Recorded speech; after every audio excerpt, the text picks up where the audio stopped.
What's up, guys?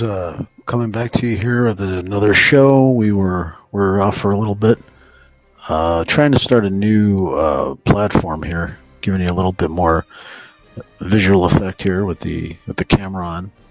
But I did actually record this show earlier, but we were having a lag. So what I did was I had to re-record it.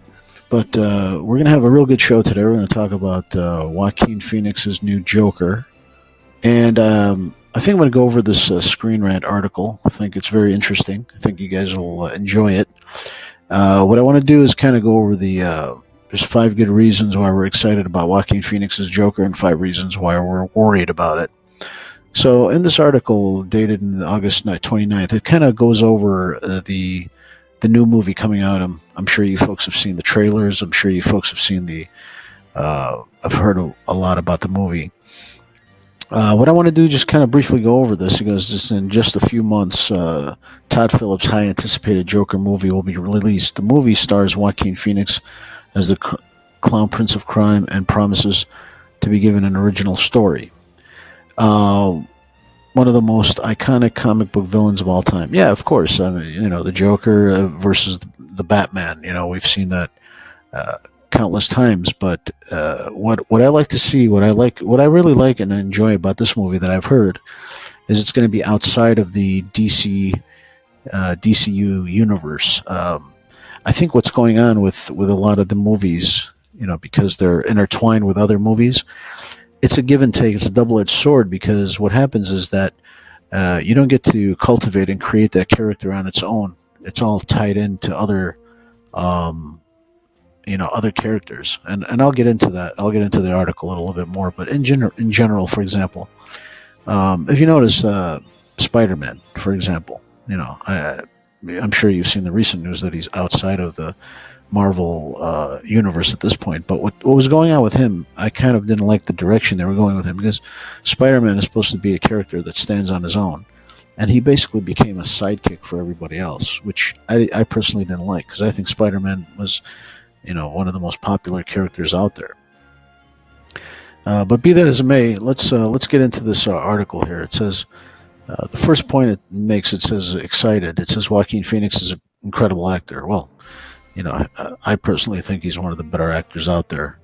Joaquin Phoenix is one of the greatest actors of today, and he's particularly skilled at playing dark and disturbed characters. Well, that's not really big of a stretch for him because Joaquin Phoenix himself is a bit dark. I mean, he's not exactly the most lighthearted guy. I mean, I've seen interviews with this guy. He looks like he's trashed most of the time, or he's on something, some kind of medication, which hopefully he's not, getting into too much deep into things he shouldn't, but that's the personality he brings about. And they do mention here about the movie Gladiator and Walk the Line, 2 of the most amazing performances that I've seen. I think he was excellent as the antagonist in the movie The Gladiator, and Walk the Line. I mean, he basically brought Johnny Cash to life. I mean, it was amazing. I thought that was a great movie.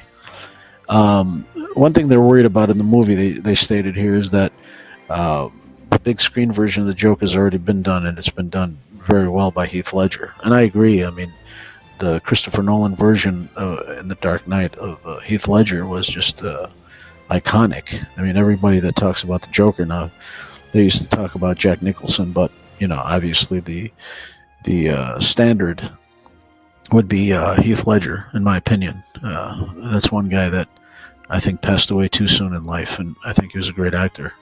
I actually liked him very much in the movie The Patriot with Mel Gibson. He played Mel Gibson's son in that movie. It was about the Revolutionary War. I think it was a very good movie.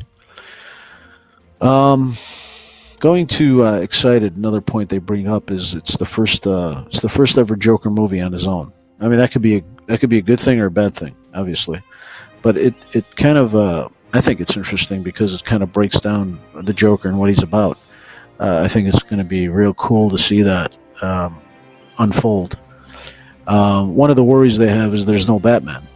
Some would argue that there's really no point in telling a story involving the Joker that has nothing to do with Batman. Well, I could see that.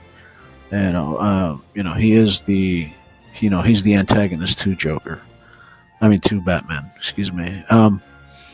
Excited. This part I really don't get it. Most people like to push the envelope. It's a rated R movie. I mean, the way I see it is if it's a well written movie, it doesn't matter if it's G rated or R rated. Great movies tell the story. Great stories is what makes for a great movie. The fifth thing that they mentioned, their worry is that villain movies usually don't work out, and that could be the case. Most people don't want to check out a movie that has to do with a villain, but a lot of people do. You have a lot of movies that have to do with villains, and if the villain is compelling and he's interesting, people would like to see it. So I don't pretty much agree with that point. It says fourth one. It says excited. It looks like a Scorsese movie. It has that criminal element to it, which I think is going to be pretty cool.